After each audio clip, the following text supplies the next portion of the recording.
Salt of weak acid and strong base. Weak acid और strong base के salt का कोई एग्जांपल बताओ। बेस स्ट्रॉन्ग हो, एसिड वीक हो। CH3COO Na, ये किससे मिलके बना है? CH3COOH और NaOH, इससे मिलके बना ना ये।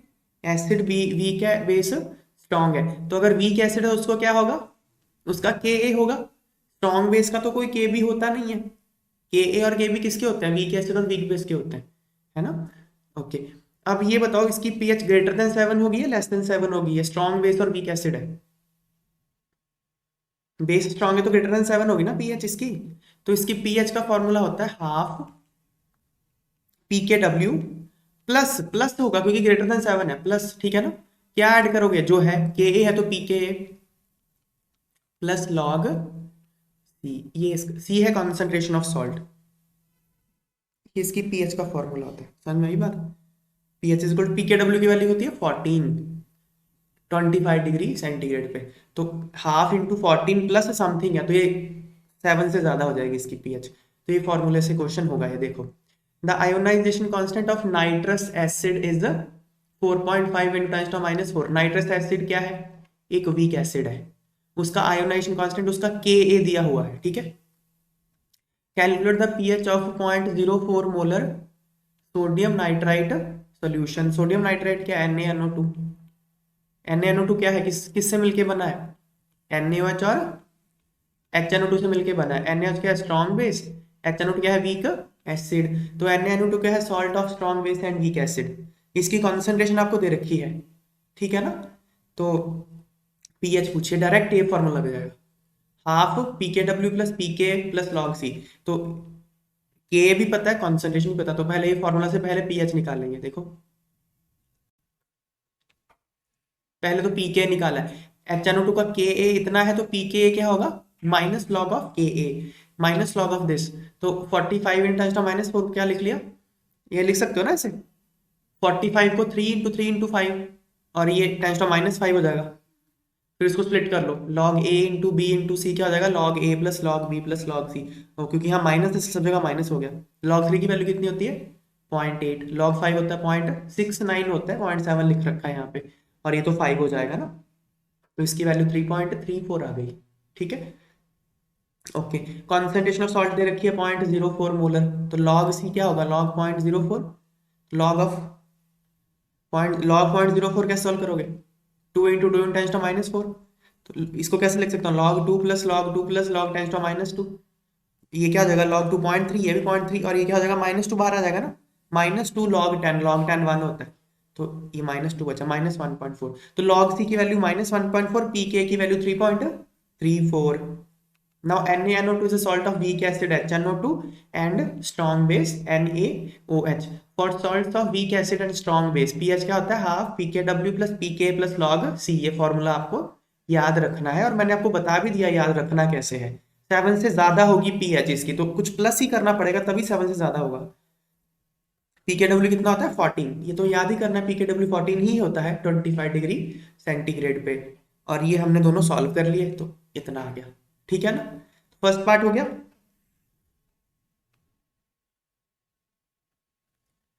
कैलकुलेट पीएच वो हमने कर दिया।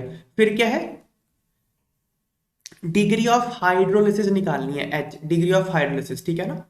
तो वो कैसे निकलेगा? देखो डिग्री ऑफ हाइड्रोलिसिस इसका, देखो एक डायरेक्ट फॉर्मूला होता है।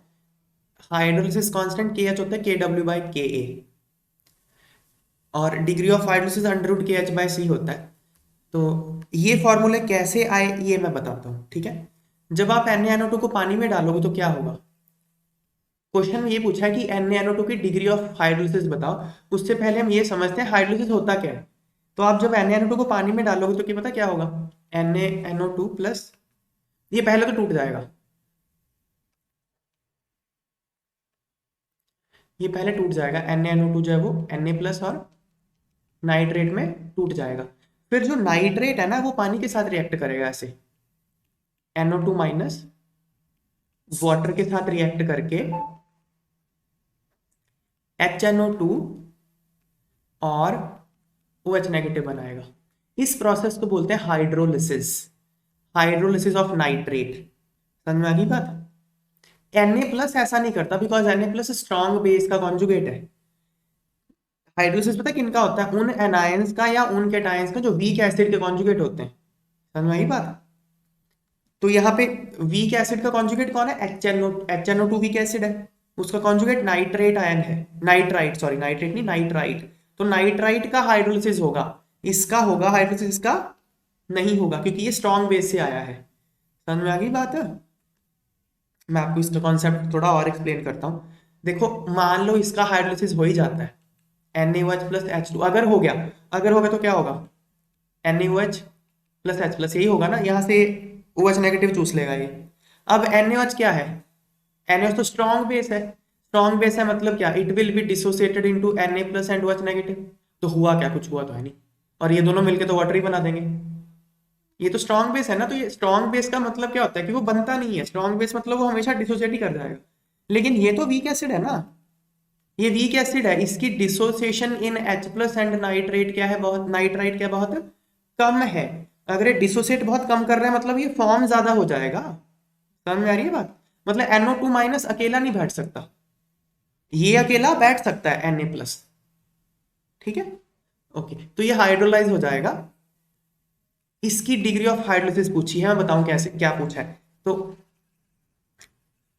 देखो कैसे आता है ये। T=0 पे इसकी कॉन्सेंट्रेशन है C, ये तो एक्सेस में है, ये 0 होगा, ये 0 होगा जब तक हुआ नहीं इसका हाइड्रोलिसिस। T=∞ पे इसकी हाइड्रोलिसिस हो जाती है। डिग्री ऑफ हाइड्रोलिसिस को बोलते हैं H। डिग्री ऑफ हाइड्रोलिसिस होता है एक, अगर कॉन्सेंट्रेशन 1 मोलर है उसके पीछे कितने मोल नाइट्रेट नाइट्राइट आयन हाइड्रोलाइज होते हैं उसको H बोलते हैं। तो अगर 1 मोल के पीछे H होता है तो C के पीछे कितने होंगे? C×H। तो बचेंगे कितने? C-CH मतलब C×1-H। If degree of hydrolysis is H तो ये C×1-H बचेगा। अगर ये CH खत्म होता है तो ये कितना बनेगा? CH। ये कितना बनेगा? CH। समझ में आ गई बात है?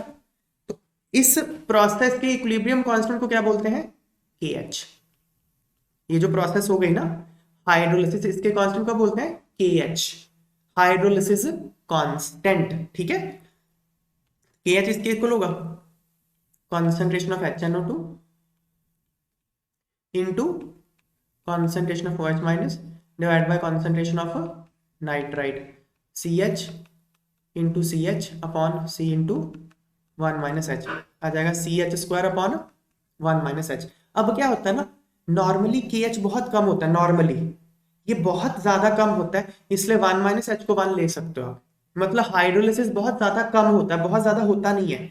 तो अगर हाइड्रोलिसिस बहुत कम होता है तो H बहुत कम होगा। समझ में आई बात? H बहुत कम होगा तो 1-H को हम क्या ले सकते हैं? 1 ही ले सकते हैं। तो KH क्या हो जाएगा?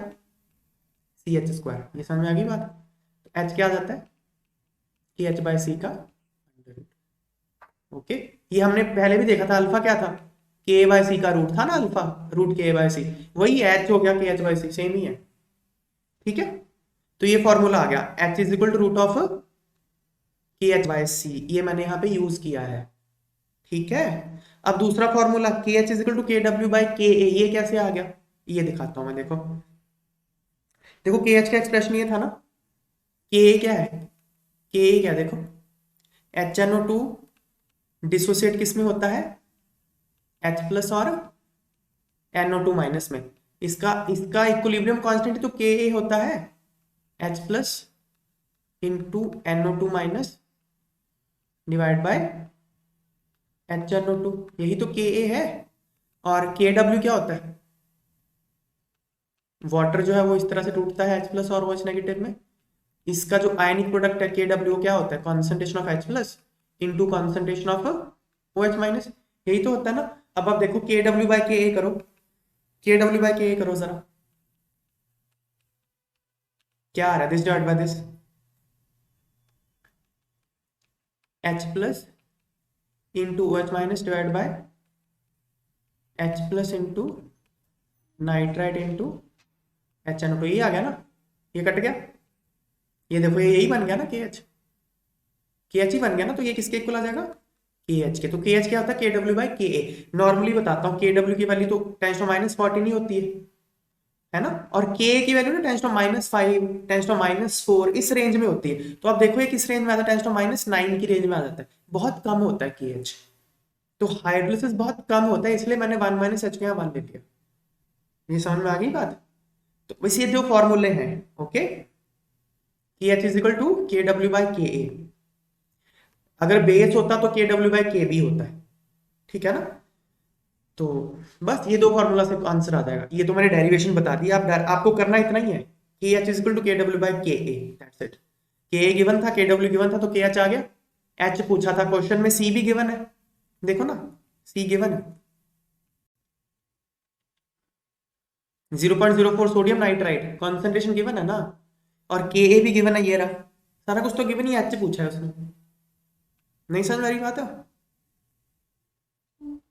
तो के एच निकाल लो, फिर एच क्या, के एच बाई सी, सारा कुछ आ गया बस। तो डिग्री ऑफ हाइड्रोलिसिस सॉल्व होगी। समझ में आ गई बात। अगला क्वेश्चन देखो, the ionisation constant of chloroacetic acid. Chloroacetic acid क्या होता है, ये होता है एस्टिक एसिड, CH3COOH, ये एस्टिक एसिड है। क्लोरोएस्टिक एसिड मतलब क्या, एक H हटा के एक Cl लगा दो, तो CH2 एक Cl।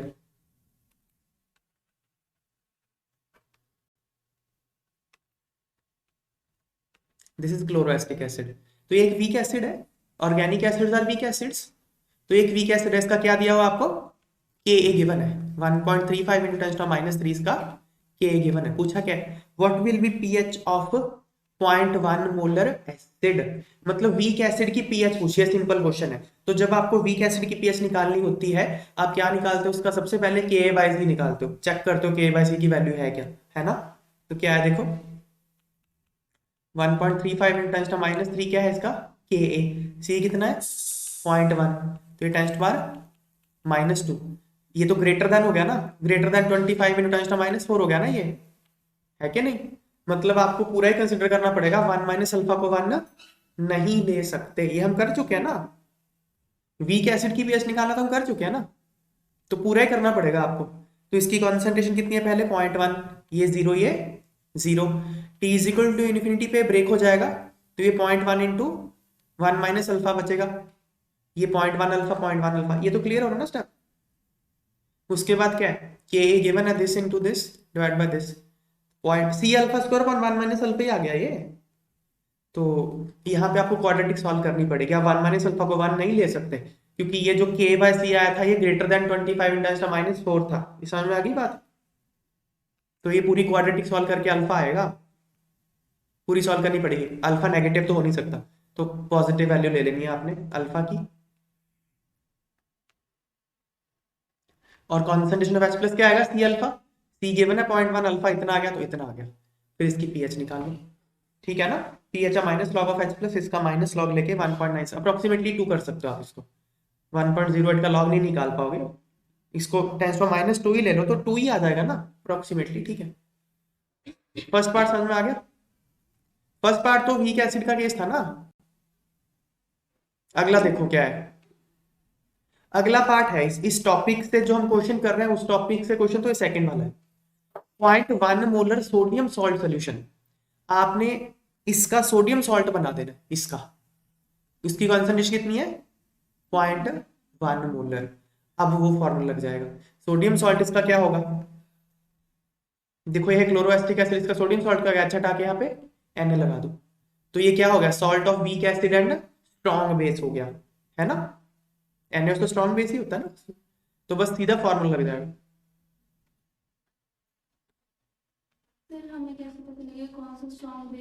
NaOH स्ट्रॉन्ग बेस है ना, ये मैंने लिखवाया था आपको स्ट्रॉन्ग बेस लास्ट क्लास में, NaOH KOH। स्ट्रॉन्ग बेस आपको मैंने कौन कौन से लिखवाए थे, ग्रुप 1 और ग्रुप 2 के जो बेस होते हैं वो स्ट्रॉन्ग होते हैं। ग्रुप 1 में लिथियम को छोड़ दो, लिथियम के नीचे कौन आता है, सोडियम, पोटाशियम, रुबीडियम और सीजियम, इसके सारे बेस स्ट्रॉन्ग होते हैं। ग्रुप 2 में किसको छोड़ना था, बेरिलियम को और मैग्नीशियम को छोड़ दो, बाकी सारे स्ट्रॉन्ग है, कैल्शियम, स्ट्रॉन्शियम, बेरियम, ठीक है ना, ये सारे क्या है, सारे strong base.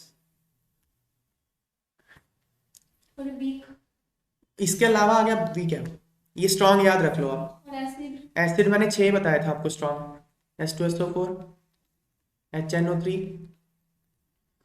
HClO4, HCl, HBr, HI, ये 6 एसिड स्ट्रॉन्ग है, याद रखो। इसके अलावा जो आ जाए, ठीक है, सिंपल, ठीक कोई भी नहीं है ना, ठीक है ना। चलो चलो, तो अब बस वो सीधा फॉर्मूला लग जाएगा, ये जो sodium salt of chloroacetic acid is a salt of strong base NaOH and weak acid chloroacetic acid. तो फॉर सच एसिड्स पीएच क्या, half pKw plus pK plus log सी से। C। तो बस pKw तो 14 ही होता है, Ka की वैल्यू गिवन है, C की वैल्यू गिवन है 0.1, तो बस कर दो। अब ये कैसे सॉल्व करना है, ये यहाँ पे मैंने बताया हुआ है, log 1.35 × 10⁻³ कैसे सॉल्व करोगे, यहाँ पे ये सॉल्व करके सारा दिखाया, ठीक है ना। चलो, तो इस टॉपिक में हमने क्या क्या सीखा, एक तो हमको पीएच का फॉर्मूला याद रखना है, ये वाला, है ना। और क्या देखा हमने, पीएच क्या होता है, KW/KA, या फिर KW/K भी हो सकता है, और H क्या होता है, √KH/C, बस इतना ही सही बात है।